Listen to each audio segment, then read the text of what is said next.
Fala pessoal, galera da TF, como vocês estão? Hoje estamos aqui com mais uma entrevista inédita do nosso podcast, Treinador de Futebol, para falar com esse grande professor, campeão da Série D nesse ano de 2023 com o Ferroviário, para falar sobre a sua carreira na época de atleta, como treinador. Professor Paulinho Kobayashi, professor, primeiramente bom dia e desde já muito obrigado aqui por ter atendido o nosso convite. Bom, primeiramente, bom dia, Neto, bom dia, telespectadores também, quem estiver assistindo.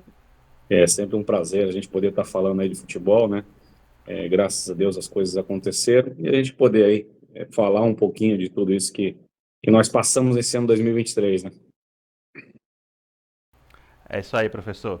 E antes de começar a falar propriamente, né, deste ano, da campanha do Ferroviário, a gente queria voltar aí um pouquinho no tempo, né, para falar um pouco Hum. também sobre a sua carreira de atleta, que foi muito grandiosa, passagem por clubes no Brasil, na Europa. E queria lhe perguntar como é que foi o início de tudo mesmo, né? Seu início no futebol, né, nos clubes ali do interior paulista, como é que foi assim a sua trajetória como atleta? Bom, eu comecei assim, minhas categorias de base foi do Palmeiras, né? Joguei 6 anos no Palmeiras. Agora que as pessoas estão começando a saber, né? Nem todo mundo sabe disso, mas cheguei no Palmeiras no infantil, saí no último ano de junho, não tive a oportunidade de jogar no profissional, mas aí depois eu fui para São Caetano, tive as 3 temporadas no São Caetano, 3 acessos, né, com um título, e aí foi onde eu fui para a Portuguesa de Esportes, Santos, e comecei a minha carreira com o Paulinho Kobayashi, né, que até então era só Paulinho, e aí as coisas aconteceram muito boas, graças a Deus, aí no futebol. E quando eu tive no Ceará, jogando pelo Ceará, eu tive a oportunidade de ir para a Grécia, né? E aí lá eu também tive 5 temporadas. E graças a Deus também. Quando eu voltei com 32 anos para 33, continuei jogando ainda, tive mais alguns acessos pelo América de Natal, né? Então, assim, foi muito proveitoso, graças a Deus, a minha vida profissional como atleta, que me ensinou muito, que hoje eu possa estar utilizando aí como treinador, né? Excelente, professor Paulinho.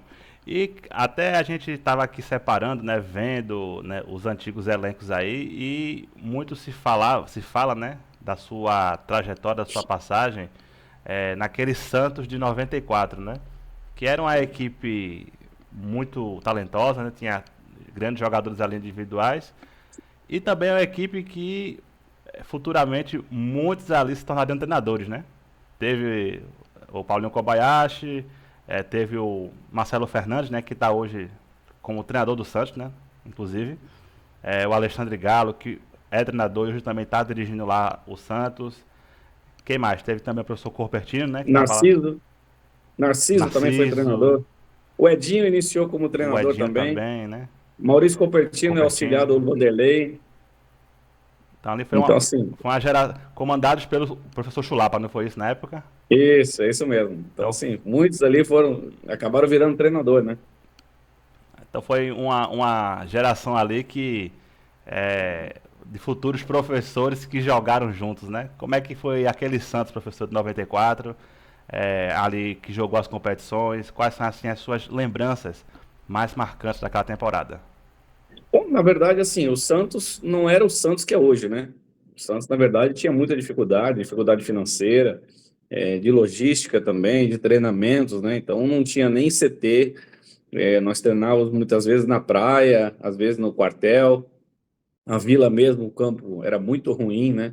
Então, nós tínhamos muita dificuldade no Santos, né? Até mesmo na parte financeira, a dificuldade era enorme, né? Tanto é que eles optaram pela permanência do Serginho, porque não tinha dinheiro para contratar, né? Depois do Serginho, mantiveram o Joãozinho, que também era da base, né? Então, assim, a dificuldade do Santos era enorme. Mesmo tendo o Neto, o Dinho, Galo, né? Jogadores mais experientes, o Índio, né? Mas a equipe acabou dando a volta por cima numa situação que realmente era difícil pelo Santos, né? Hoje eu entendo que se fosse numa situação, talvez, jogando nessa divisão que é a Série A hoje, com a dificuldade toda, com toda a organização, toda a logística, o Santos teria muita dificuldade, né? Então eu falo que naquela época nós vencemos pelo talento, não pela organização, né? Hoje eu entendo quando você acaba virando treinador, você tem que administrar muita coisa e precisa do apoio extra-campo, da logística, dos treinamentos, material para trabalhar. Nós não tínhamos nem isso. Então a dificuldade era enorme e graças a Deus as coisas aconteceram. Foi um ano que, para mim, ali eu falo que foi o divisor de águas. O Santos me ajudou muito. Legal, professor. E também, você citou agora há pouco sobre uma passagem sua, né, no futebol da Grécia, né? A gente sempre gosta de saber porque, como até o professor falou do próprio Santos, né, que não era o que é hoje, né? Como também a gente crê que você jogar na Europa, no mundo árabe, há 10, 20 anos atrás, não é como jogar hoje, né? Queria lhe perguntar também como foi a sua passagem, né? Foram 3 clubes, se eu não me engano, não é isso? No futebol grego e o que é que você pode absorver de lá, tanto como atleta e também os conceitos táticos e técnicos como treinador. Bom, na verdade, lá eu aprendi muito esses conceitos táticos, principalmente, né? Técnicos nem tanto, porque não tinha tanto trabalho técnico, mas tático tinha bastante, os adversários também. O modelo de jogo da Europa é diferente daqui, então eu acabei ali, como eu já pensava em ser treinador, ali eu andei analisando muito alguns adversários, apesar que eu vou te falar que o futebol grego ele ainda está abaixo dos outros, não é um futebol assim que você pode analisar como um futebol espanhol, um inglês, um italiano, mas ele é um pouco próximo do italiano pelo trabalho mais de força lá, é um trabalho assim um pouco diferente dos outros, mas é muita força, um tático. Então, assim, me ajudou bastante para que eu pudesse ter um conhecimento tático, né? Eu tive alguns treinadores, tive treinador uruguaio, tive treinador grego, tive treinador também é, que era da Ucrânia. Então, assim, isso daí me ajudou bastante ter um pouco desse conhecimento da Europa, né? E, lógico, você não consegue trazer tudo, mesmo porque quando eu voltei, já tem 20 anos que eu voltei, né? Então, a gente aprende algumas coisas lá e traz para tentar aqui implementar, mesmo porque a dificuldade do Brasil é, mesmo nos dias de hoje, nos times de série D, times que não têm divisão, às vezes não proporciona um CT, um campo, até mesmo material, né, para você poder fazer um trabalho de alto nível, mas a gente procura se adaptar, né? Então, dessa maneira que eu aprendi lá algumas coisas e trouxe para o Brasil, eu falo que me ajudou muito mais na parte tática do que propriamente dito o futebol em si. Excelente, professor. Né? É como o futebol ele é muito dinâmico, né? É verdade. As coisas realmente mudam, como o professor falou. E hoje vemos aí também grandes treinadores trabalhando no exterior, né? Fazendo grandes trabalhos. É, porque aí está um mercado bem amplo, bem aberto. E também, professor, queria. É impossível também olhar para a sua carreira de atleta e não citar a sua relação com o América de Natal. Né? É uma relação aí de muitas conquistas. Teve ali a Copa do Nordeste de 98, né? Com o professor Artuzinho. E depois ali 2 acessos, né, consecutivos, inclusive um acesso para a Série A, né, que foi ali em 2006, para jogar em 2007. Eu queria lhe perguntar, e também teve passagem como treinador, né? Não vamos também esquecer. Mas eu queria lhe perguntar o que é que o América de Natal significa para o Paulinho Kobayashi, né? Essa relação aí de tantas conquistas e tão vitoriosa como foi. Bom, o América, eu falo que também foi um outro clube que marcou muito para mim, né? Então eu tenho um carinho enorme pelos torcedores. Lógico, a gente fica até mesmo guardando algumas coisas assim que a gente entende que por tudo que eu fiz pelo América e alguns dirigentes ainda pensa diferente, né? Então em 98 nós fomos campeões da Copa do Nordeste, que eu acho que é o maior título que tem o América. Eu fui o artilheiro da competição, eu era o capitão da equipe. Eu volto depois em 2005, o time estava praticamente quase fora da Série C, porque acabou entrando lá no tapetão lá, que perda de pontos de uma das equipes, eu não lembro agora qual que foi. Conseguimos classificar, chegamos até mesmo no quadrangular, consegui um acesso para a Série B, renovei e fiz uma Série B com 37 anos, conseguindo um acesso para a Série A, E eu já pensava em parar para ser treinador, né? Tanto é que 2 anos depois eu parei, né? 3 anos depois, né? Não, dois, foi 2007, 8 e 9. 3 anos praticamente eu parei e virei treinador. E nesse período, onde eu pensava em parar de jogar futebol numa situação assim de um clube que eu praticamente ganhei tudo de importante para o clube, né? Você conseguir uma Copa Nordeste é a coisa mais difícil que tem. Eu acho difícil uma equipe como a nossa, que era jovem, eu talvez era um dos mais experientes, eu e o Moura, com 28 anos, né? Não, 28 anos, né? Eu e Moura, né? A gente estava ali nessa situação é, como os líderes, né? E depois eu voltar com 35, conseguir acesso, 36, conseguir acesso, levar o time para uma Série A, onde já fazia muito tempo que não conseguia, e não ter o valor, talvez, que poderia ter dado, né? Talvez se eu tivesse numa outra equipe, eles teriam me tratado diferente, né? E eu, quando eu parei de jogar futebol, eu até gostaria de começar minha carreira ali no América como técnico, né? Não tive nenhuma oportunidade, só tive uma oportunidade depois que eu voltei ele em 2020 para 21, que eu não tive o contato com o torcedor, que eu falo que o torcedor, para mim, é o maior título que eu tenho do América, é o torcedor, porque o torcedor do América sempre me apoiou, sempre gostou do meu trabalho, sempre gostou de mim, então eu falo que, para mim, América é a torcida do América. Eu realmente entendo que o clube, talvez com essa nova gestão, nessas mudanças aí, pode ser que mude, mas a princípio sempre teve algumas pessoas ali que queria comandar até demais e achava que era mais importante do que o América e não via a relação das pessoas que têm o América no coração, né? Então, assim, eu realmente gosto muito do América pelo torcedor, pelo que ele sempre representou para mim e guardo no meu coração tudo que eu conquistei pelo América, que não foi pouca coisa. Eu acho que poucas pessoas conseguiram o que eu consegui no América. Show de bola, professor. Realmente aí uma passagem marcante, né? Que com certeza está na memória do torcedor até os dias de hoje, né? Quem lembra sabe, né? A Copa do Nordeste aí foi o único título do América nessa competição até hoje, né? E como o professor falou, tá cada vez mais difícil, né, professor?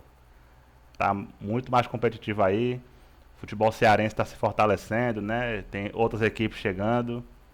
Como é que o senhor enxerga, professor, hoje a Copa do Nordeste aí? Tivemos aí grandes títulos do Fortaleza, do Ceará, né? Outras equipes também. Mas está cada vez mais competitiva, não é verdade? Com certeza, eu vejo que é muito difícil a Copa Nordeste. Eu, graças a Deus, também eu consegui agora pelo Ferroviário, é uma classificação também para as oitavas na Copa Nordeste, invicto, né? Com todos esses clubes aí de Série A, investimento alto, eu consegui fazer pelo Ferroviário a classificação já na pré-Copa Nordeste e depois na fase de grupos também, né? Conseguimos classificar, perdemos por Fortaleza, poderia ter ido à semifinal, infelizmente nós não conseguimos, talvez pelo desgaste, né? Aquilo que eu falo, que às vezes os clubes hoje não dá toda a estrutura para que você possa trabalhar assim, do mesmo nível, talvez, ou próximo, né, do nível desses times grandes, né, que é difícil você jogar de quarta e domingo, e manter no mesmo ritmo, né, e jogar contra essas equipes que têm toda a logística, toda a recuperação dos atletas, né, o trabalho de recuperação, e sem dizer com um elenco maior, que você consegue mesclar, né, então descansa alguns atletas, então o nível realmente é diferente quando você chega numa oitava de final da Copa Nordeste, mas eu falo que, assim, é uma das competições mais difíceis que tem, assim como eu vejo que a Copa do Brasil é difícil demais. São duas competições, assim, dificílimas. Lógico, tem o brasileiro, mas está nivelado. Série A, nivelado Série B, própria Série C, né, hoje dividido em 20 clubes, mas a Copa do Nordeste e a Copa do Brasil eu vejo como uma das competições mais difíceis que tem. Isso é, professor. Tá chegando aí já a data da pré-copa, né? Das eliminatórias. E já começa novamente. Vamos estar com certeza acompanhando a competição aí em 2024, que promete ser também mais uma grande edição. E professor, na sua parte aí final de jogador, como o senhor falou sobre o América, que anos depois dessas conquistas veio ali a apostadoria. Aí eu queria perguntar para o professor Kobayashi em qual momento o professor decide ser treinador, né? Já vinha pensando nessa ideia anos antes de encerrar a carreira nos gramados. E como é que foi assim essa transição de jogador para treinador? Foi o que eu falei, né? Quando eu estava no América, eu já pensava em ser treinador, né? Em 2007, né? Tanto é que em 2009 eu parei, né? Em 2006 nós subimos para Série A, em 2007. 2 anos depois, 2009, eu parei de jogar futebol no Bragantino. Já tinha praticamente parado um ano antes. É que o Marcelo Veiga me viu jogando no final de ano e falou: Rapaz, você está correndo demais, Belinho. Então você tem que fazer comigo um Campeonato Paulista que você vai jogar mais um ano, né? Não vai ficar parado, não. E eu acabei entendendo, assim, uma grande possibilidade, né, de encerrar a carreira numa Série A do Campeonato Paulista. Acabei encerrando minha carreira ali, mas eu já queria ser treinador, já tinha essa visão, né? Tanto é que em 2009 mesmo, eu já fiz o curso de São Paulo aí do Citrefesp, já fiz estágio com o Galo no Bahia. Em 2010 já comecei a trabalhar como treinador, então já tinha esse pensamento, né? O que faltava era oportunidade. E a primeira equipe a me dar oportunidade, na verdade, foi aqui a Portuguesa Santista, em 4 jogos no final da Série A2. E o seu início, professor, foi ali pautado em várias equipes do interior paulista, né? Você falou agora da Portuguesa Santista, teve também o Francana, Penapolense, né? E a gente sempre fala que o futebol do interior paulista ele é muito competitivo, muito disputado. Você atuou lá também como jogador, iniciou a trajetória como treinador. O que é que você poderia falar um pouco pra gente, professor, desse início nesses clubes do interior paulista, das competições, né? A2, A3 disputadas ali, né? E o nível de competitividade entre as equipes. Bom, eu vejo que o Campeonato Paulista realmente é uma escola. Não é fácil mesmo, não. É difícil. A1 nem se fala. A2 está nivelado como Série B, que eu entendo assim, que é uma competição que tem um investimento alto. Você consegue contratar jogadores é, com nível de Série B também, né? Então, assim, eu vejo que a A2 também é muito difícil. A A3 é uma competição assim que eu vejo que é nivelado de Série A de alguns estados, tá? Então, assim, a A3 do Paulista é nivelado a Série A de alguns estados. Então, é uma competição difícil mesmo, não é fácil.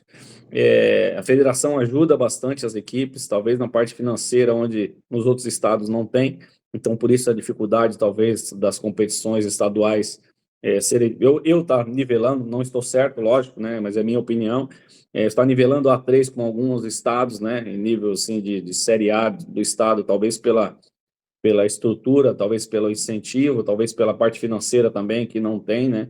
Então, é difícil competir assim com o Campeonato Paulista, tanto A1, A2 e A3, mais pela ajuda da federação. Então, eu vejo que são campeonatos difíceis, mas é uma escola, cara. É uma escola para quem trabalha como treinador, vir aqui num campeonato que é difícil, competitivo, todas as equipes se estruturam para conquistar o acesso. Então, fazer um bom campeonato aqui, A3, A2, A1 nem se fala, né? A1 já vejo que é um nível de Série A, Série B. Então, eu entendo que o Campeonato Paulista realmente ainda está um pouco na frente de outros estados. É como muitos costumam comentar, né, professor? É o estadual mais difícil de se jogar, de se ganhar, é o mais competitivo, né? Frequentemente aí a gente vê uma equipe do interior chegando em uma final e até mesmo vencendo, né? A gente teve na década passada o Ituano campeão, não é isso? Com o professor Doriva. O professor Diniz chegou numa final com o Audax, né? Então, até para os grandes é complicado às vezes, né, professor? Com certeza, né? Você vê o Novo Horizontino também, todo ano briga, Novo Mirassol Horizontino. briga todo ano. Então, assim, são equipes que é do interior, mas tem uma mentalidade grande, né? Uhum. Então, até mesmo aí na Série B, você vê os times aí de Série B aí, esses times que estão brigando lá em cima, né? O próprio Bragantino hoje na Série A está brigando pelo título, né? Então, são equipes do interior Perfeito. que realmente têm um investimento hoje, nível de talvez alguns grandes, até mesmo de outros estados, mas isso mostra a competição do Campeonato Paulista, né? Como é difícil, porque você já tem uma primeira competição nível brasileiro, que isso daí dificulta muito e você já entra no brasileiro já com esse nível elevado, né? Então, talvez essa é a diferença de alguns clubes do interior que são promissores, né? E conseguem aí fazer grandes campeonatos brasileiros, né? Justamente porque o Paulista já é tão difícil quanto o Campeonato Brasileiro.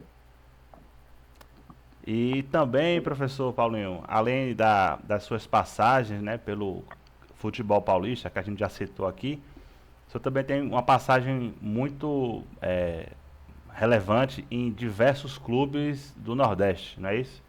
Já passou aí por Imperatriz, Altos, Floresta, o próprio América de Natal, né? O Ferroviário, que daqui a pouco a gente vai falar sobre, né? A campanha aí do título. E entre essas passagens tem também o título do Campeonato Piauiense, né? Com o Altos em 2017. Aí eu queria também lhe perguntar isso, professor Kobayashi, como o senhor também avalia a sua passagem pelo futebol do Nordeste, as competições atuadas aí, e também faça um pouco sobre esse título de 2017 com a equipe do Altos. Bom, eu tive a oportunidade a primeira vez de ir para o Nordeste, que foi no São José de Ribamar, no Maranhão, né? Então, uma equipe pequena, que não tinha estrutura, eu praticamente fiquei ali 3 meses para aprender mesmo, né? Como é o campeonato do Maranhão, o Nordeste, né? Porque, na verdade, não tinha estrutura para nada, nem pagamento tinha praticamente, né? Foi dali que eu fui para o Altos, né? Onde eu consegui ali, chegando no segundo turno, né? O time tinha perdido o primeiro turno, até o presidente falou para mim que era a última bala que ele tinha, que era o segundo turno, senão ele ia ter que fechar as portas, né? E eu tinha visto já o Altos disputando a Copa do Nordeste, falei, presidente, você tem uma Ferrari, só falta o piloto. E chegou o piloto, nós vamos conseguir aí esse título, né? E graças a Deus deu certo, 2017, nós fomos campeões lá, um time muito bom. Depois eu voltei em 2018, né? Eu fiz ainda alguns jogos da Série D e voltei em 2018 na mesma condição, só que um pouquinho antes de terminar o primeiro turno. E fui bicampeão, né? Então eu sou bicampeão piauiense. Ali, graças a Deus, tive passagem muito boa. E em 2018 mesmo, eu iniciei o trabalho no Imperatriz, que foi a montagem do elenco, né? Mas eu fiz 3 jogos só no estadual e saí, onde eu não tive a oportunidade de dar sequência no trabalho. Quando eu voltei no Brasileiro, em 2018, 19, eu estava até no Floresta, né? Voltei no Brasileiro na Série C, que eu não queria nem voltar, né? Que eu já conhecia o elenco praticamente todo, né? Mas eu acabei voltando, aceitando o desafio. O time estava na zona de rebaixamento. E nós conseguimos tirar da zona de rebaixamento e classificar um jogo de acesso com o Juventude para a Série B. Então, ali foi uma campanha maravilhosa também, que nós fizemos assim, que eu vejo que foi muito vitoriosa, principalmente porque nós não tínhamos estrutura nenhuma, tinha uma folha de 180 mil, geral, todo mundo. Então, assim, nos times de Série C, eu acho que era a menor folha que tinha dificuldade que nós tínhamos que ir para sair de Imperatriz para ir para Marabá de ônibus, 4 horas, 4 horas e meia, todo jogo fora. Então, assim, a dificuldade de logística era pior ainda, então o desgaste, mas nós conseguimos fazer um excelente trabalho ali em Imperatriz. Então, eu falo assim que, lógico, ficou marcado agora o Ferroviário, mas Imperatriz não ficou atrás. Imperatriz foi um trabalho difícil, e nós conseguimos fazer aí um excelente trabalho. No Floresta, talvez, eu tive um pouquinho mais de estrutura, mas trabalhei só com garoto, praticamente 70% era da base, e nós conseguimos também fazer um excelente trabalho no Floresta.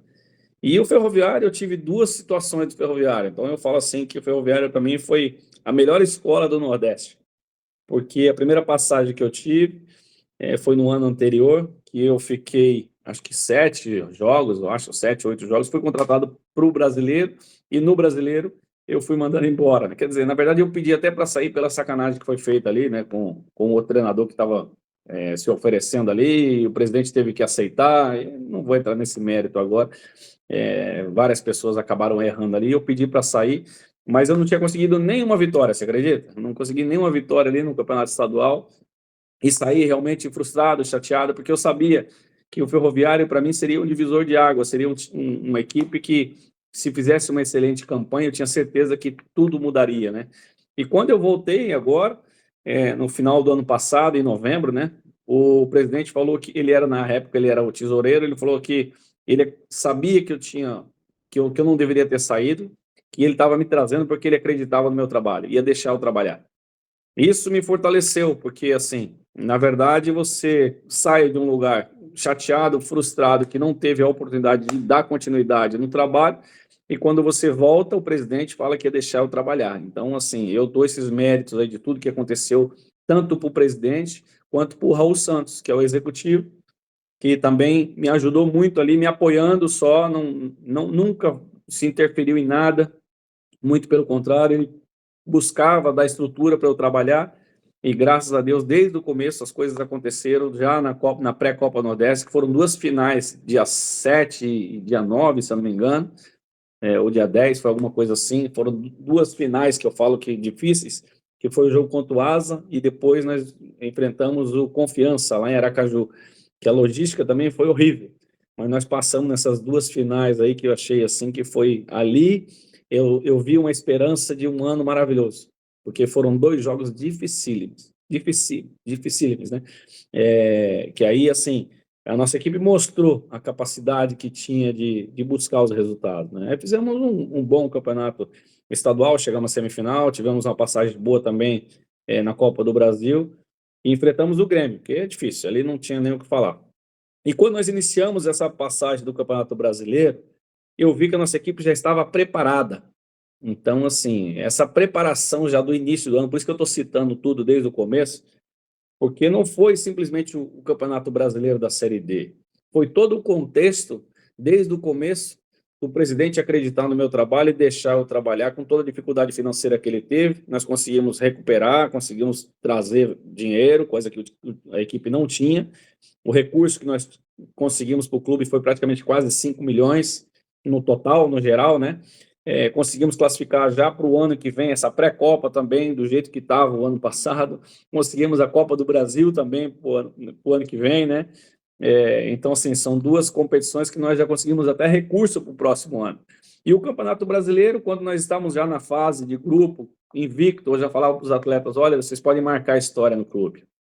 Ou nós começamos no mata-mata, que ali cada jogo era difícil, fora de casa, quando nós vimos com o empate, eu falava para eles, olha, vocês podem ser campeões invictos. Então, assim, são situações que eles mesmos construíram, pela disposição deles, jogo a jogo, e quando nós chegamos na final, ali eu falei para eles, olha, só tem uma saída agora, ou ser campeão, ou, ou perder o título, ou ser campeão invicto.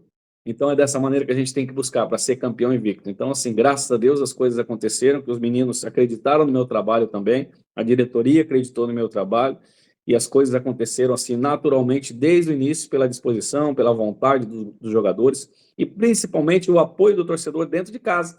Quando nós jogávamos dentro de casa, o torcedor era uma peça fundamental. Cada jogo aumentava um pouquinho mais, e aí eles acreditavam, crescia, cada jogo a torcida aumentava um pouquinho mais, tanto é que na final nós conseguimos lotar o PV e foi uma festa maravilhosa. Sensacional, professor, a história aí do título, né, do Ferroviário. Então, foi algo que deu certo desde o início, né? É, e, Desde e a gente vê que a equipe ela construiu uma campanha muito incrível, né, na Série D, conquistando aí de forma invicta, né? E, professor, a gente já falou aqui sobre competições, né, sobre Copa do Nordeste, sobre as competições do futebol paulista, mas a Série D está cada vez também mais competitiva e mais difícil, né, professor? Seja pelo número de jogos, seja aí pelas viagens, né? Até a gente vai aqui olhar rapidamente, né? O Ferroviário teve aí jogos bem distantes de casa, né? No mata-mata, foi até jogou contra o Caxias, contra a própria Ferroviária na final, né? Teve o confronto ali com o Maranhão, o confronto nordestino, né? O Maranhão que tinha tirado o Retrô, que também era um candidato muito forte, né? E queria perguntar ao professor também aí as particularidades da Série D, as dificuldades dessa competição, professor. Quer que você poderia falar um pouco de tudo que aconteceu, né? E também que culminou, né, no final com o título do Ferroviário.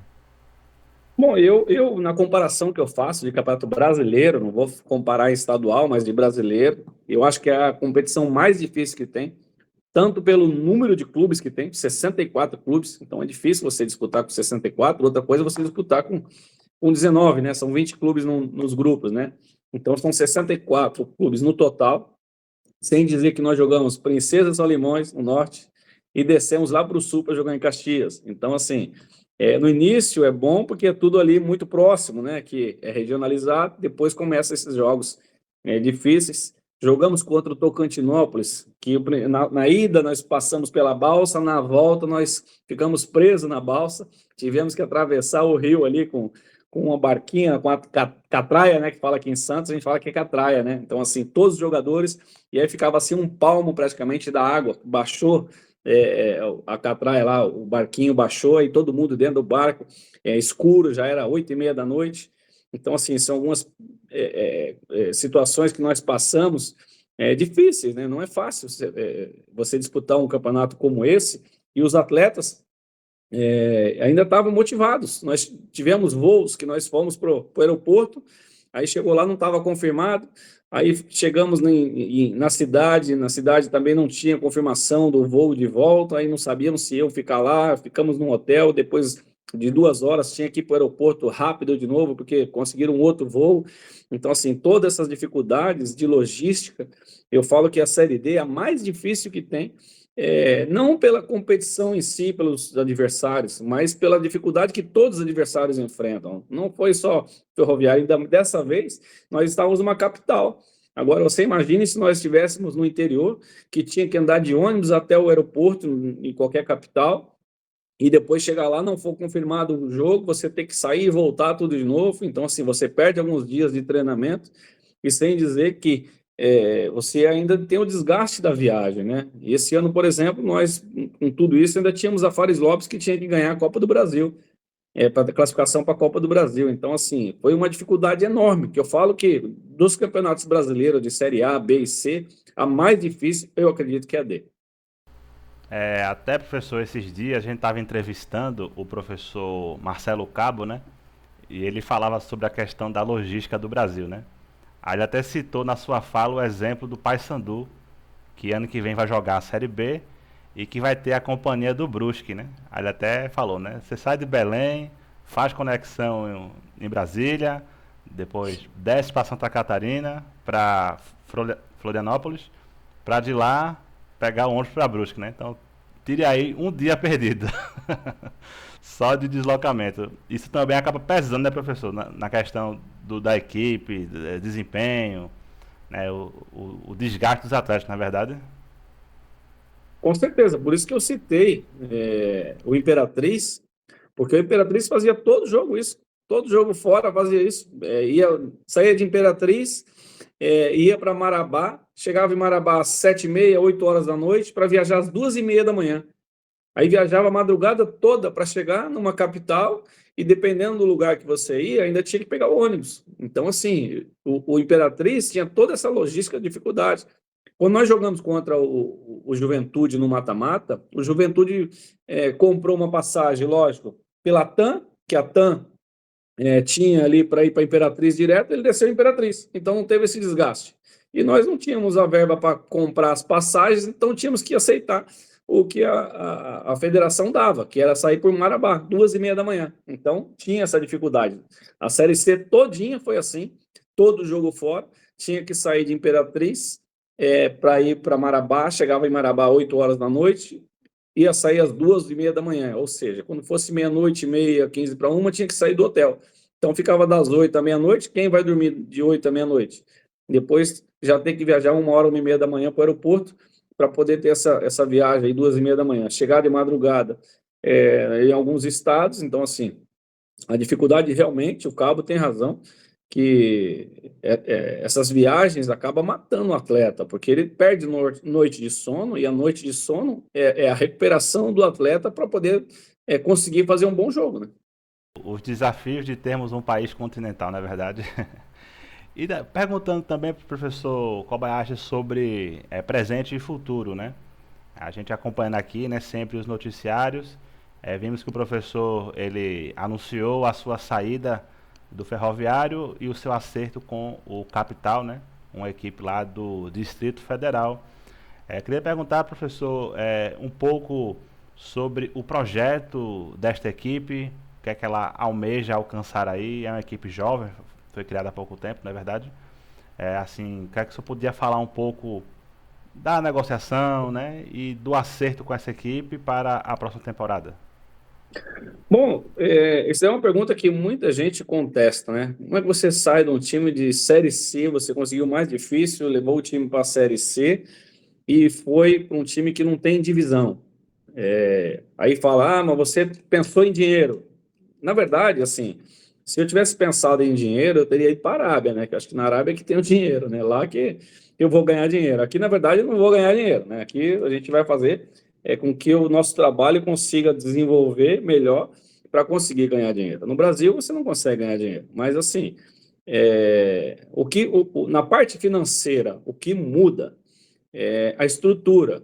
Você ter tudo aquilo que você precisa para fazer um grande trabalho infelizmente, a gente acaba não tendo na ferroviária, né? Então, assim, muitas coisas eles estão melhorando agora. Eu sei que, por mais que nós conseguimos já alguma verba já para o ano que vem, não ia ser o suficiente pelo nível de competição que nós teríamos pela frente e contratação talvez não conseguiria.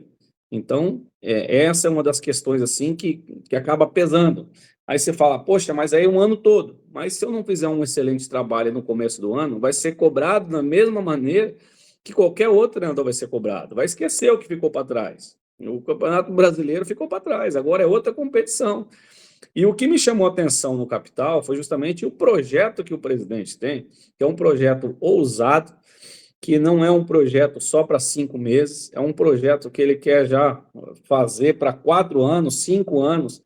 Ele vê como uma expectativa de projeção o Atlético Goianiense, que saiu também de uma segunda divisão do Campeonato Goiano e chegou à Série A do Campeonato Brasileiro. Então, assim, essa ousadia dele que me chamou muito a atenção. E quando a gente começa a conversar a respeito de contratações, ele não mede esforços, entende? Então, assim, ele, olha, precisa de quê? É isso aqui, vamos atrás, vamos buscar. Então, ele começa a contratar já no começo, entendeu? Ele fala, poxa, deixa comigo, que eu vou atrás. Aí eu falei para ele assim, eu não posso acertar com o senhor nada antes de eu terminar o Campeonato Brasileiro, porque eu sou muito focado. Quando eu entro para competir, para conquistar. Então, quando acabar a competição, aí a gente conversa. Assim que acabou, ele já me ligou, olha, tá em pé ainda? Eu quero fazer esse projeto assim, assim, assim, que eu sei que vai ser bom assim, assim, assim, e começou a insistir nessa relação aí desse projeto, né? E aí eu achei interessante pela ousadia dele já desde o começo, né? Pensando em chegar numa Série A de um Campeonato Brasileiro, sendo que ele não tem nem divisão. Então, assim, eu entendi que da mesma maneira que eu quero chegar numa primeira divisão, que eu comecei num time pequeno aqui do interior paulista, e quando eu fui para o Nordeste, eu comecei também no São José de Ribamar, que tem pessoas que talvez nem sabem quem é o São José de Ribamar, do Maranhão. Eu fui com esse intuito, com essa projeção para hoje ter chegado no Ferroviário, para hoje eu ter chego talvez no América de Natal ali, que também que eu vejo como uma equipe grande. Então, assim, são projeções que eu fiz lá atrás, pensando no futuro, que eu vi o presidente olhando agora. Então, assim, eu me coloquei no lugar dele, vendo, assim, uma perspectiva de projeção, e ele me colocando dentro desse projeto. Então, não é simplesmente para ele, eu estar dentro de um projeto que, de repente, é o caminho mais próximo para eu chegar na Série A.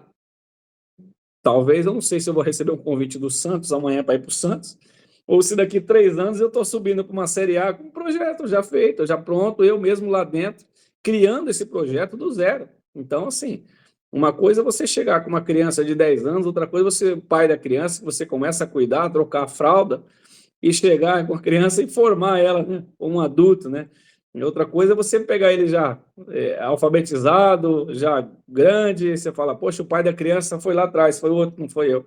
Então eu vejo assim a possibilidade de eu ser o pai dessa criança aí, fazer com que ele consiga chegar aí no sonho dele, no desejo dele, e eu fazer parte de todo esse projeto, né? Então foi o que mais me chamou a atenção, e não o lado financeiro, né? O lado financeiro, lógico, se a gente fizer uma comparação, talvez há uma diferença também, mas não foi isso que me chamou a atenção para poder ir para lá.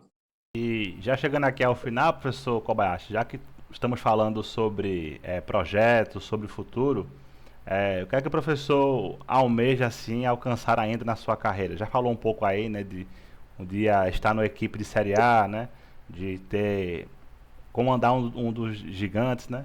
Mas quais são assim, os planos que o senhor tem, também assim no futuro mais distante, 5, 10 anos?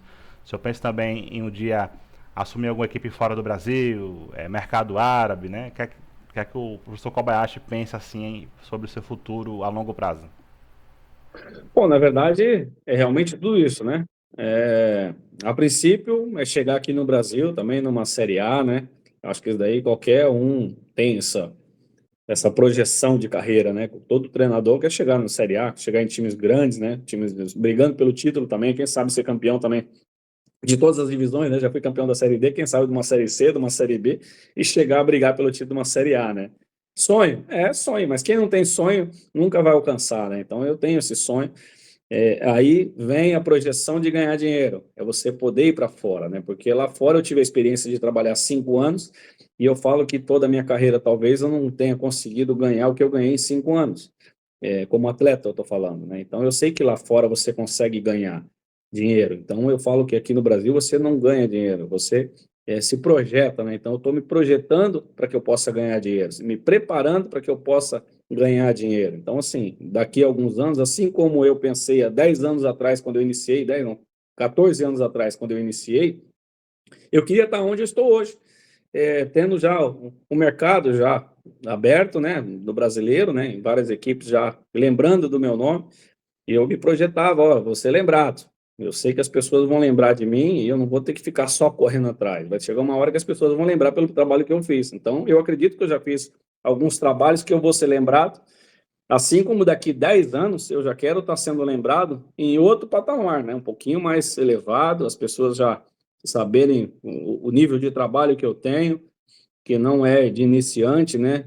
Já tenho 53, vou para 54 anos, já estou no futebol há mais de 30 anos, né? Então, só como atleta já foram 20, agora como treinador já tem 14 anos, então eu vejo que eu estou um pouco já cascudo já no futebol, né? Então, o que me falta é a oportunidade. E eu creio que daqui 5 anos, 10 anos, aí, quem sabe, eu vou estar conseguindo esses objetivos. É isso aí então, galera. Recebemos aqui o professor Paulinho Kobayashi, treinador de futebol, que falou um pouco aí sobre a sua trajetória. Professor, queremos mais uma vez agradecer por ter falado aqui com o nosso podcast e desejamos aí todo o sucesso na sequência da sua carreira. Muito obrigado, eu que agradeço a oportunidade de poder falar um pouquinho de futebol, falar um pouquinho da minha carreira e da minha projeção, né? Quem Uhum. sabe a gente está agora já falando para o futuro e Com lá na certeza. frente a gente vai voltar a conversar, poder falar aí tudo isso que a gente almejou, e não só para a equipe do Capital, mas também para a minha carreira profissional. Espero que a gente consiga alcançar e te agradeço pela oportunidade também, sabe que eu estou sempre à disposição, que Deus também abençoe o teu trabalho, que você também possa Amém. crescer. Assim como nós almejamos o nosso trabalho, eu sei que você tem os seus objetivos, que eles possam ser alcançados e Papai do Céu nos abençoe sempre.